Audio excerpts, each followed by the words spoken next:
Atendendo ao pedido de um grande aluno que eu tive, o Everson, eu vou falar sobre as alegações finais do processo criminal, né, do processo crime, em forma de memoriais. As alegações finais, elas constam lá no CPP, no artigo 413.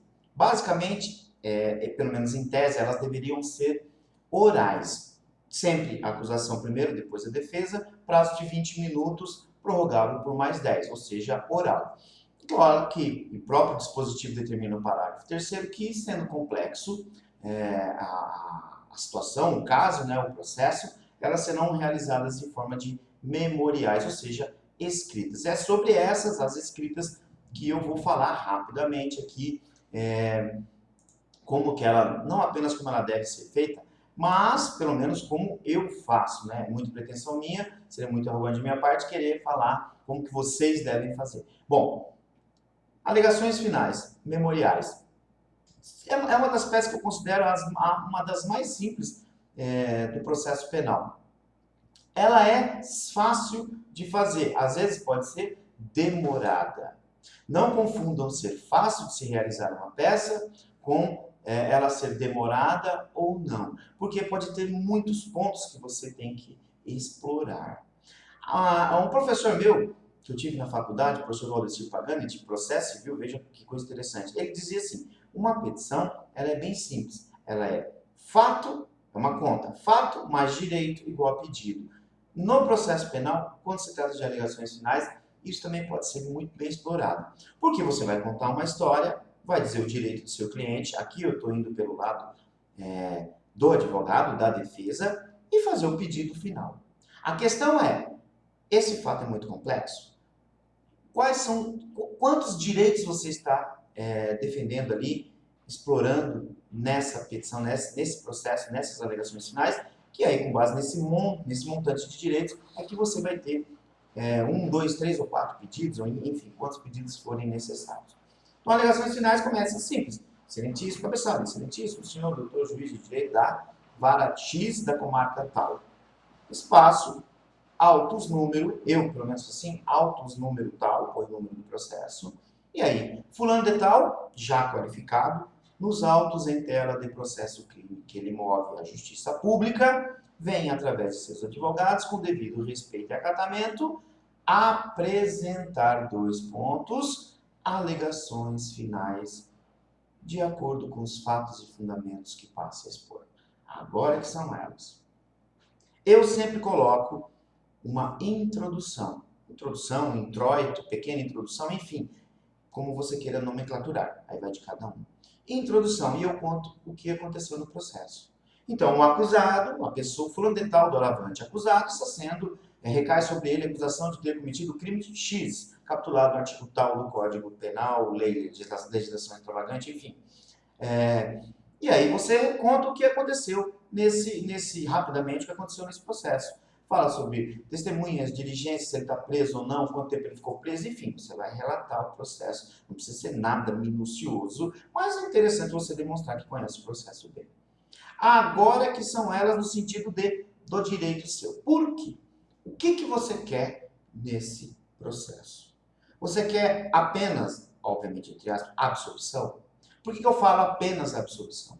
Porque às vezes você quer fazer o que eu chamo de escada. Você quer a absolvição, mas, excelência, se não der, a desclassificação do crime. Se não der desclassificação do crime, então que ele seja condenado por um outro crime. Porque aquele desclassifica para esse, ou então que ele seja condenado por um outro, que seja aplicada uma desistência voluntária, que seja tentativa. Então você põe na absolvição. Mas se não dá absolvição, então desclassificação. Se não dá desclassificação, então que ele seja condenado pela tentativa, porque ele foi embora, teve desistência voluntária. Então é um roubo, só que ele foi embora. O seu cliente foi embora. Então você pode falar, não, excelência, é roubo? Não, é tentado. Não é roubo tentado, teve um latrocínio, mataram alguém, então ele já tinha ido embora. Então aí que tá, você vai subdividir aquilo que você deseja. Então você pode muito bem colocar lá, da absolvição. E você fundamenta, traz o direito da sua absolvição. Por que seu cliente deve ser absolvido? Você coloca lá, excelência, e não sendo acatada a absolvição, você abre um outro tópico, da desclassificação do crime. Aí você traz, se o juiz, o magistrado, entender que é um caso de condenação, ele não aceita a sua absolvição, então, que ele seja desclassificado. Se você entende ainda que o juiz não vai acatar nem a absolvição, nem a desclassificação, você pode criar um terceiro tópico, se o caso for complexo, para ele ser condenado em um outro crime ou na tentativa daquele primeiro crime que você pediu absolvição. Então, excelência, ele não vai ser desclassificado, mas então que ele seja condenado por tentativa ou por participação, que ele não seja considerado autor ou coautor, que seja partícipe. Então, você vai ter que ir abrindo tópicos, por vezes subtópicos, para demonstrar o que você quer. Então, a alegações finais, ela não é difícil, propriamente, uma maneira de se dizer assim, ela não é difícil de se fazer. Ela pode, às vezes, ser demorada, um pouquinho complexa, no sentido de você subdividir tudo aquilo que você quer. Então, você, aos poucos, você vai pondo no papel o que você quer com aquilo. Então, você vai subdividir. Você vai pegar um tópico para falar das provas? Maravilha.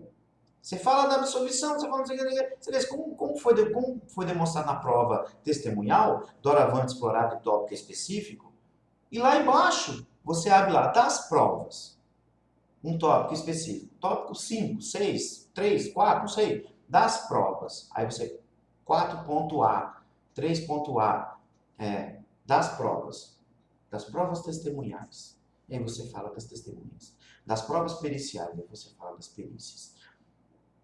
Você começa a fazer um confronto entre o que foi dito no inquérito, o que foi dito em juízo, da perícia que foi feita no inquérito e da perícia que foi feita novamente em juízo.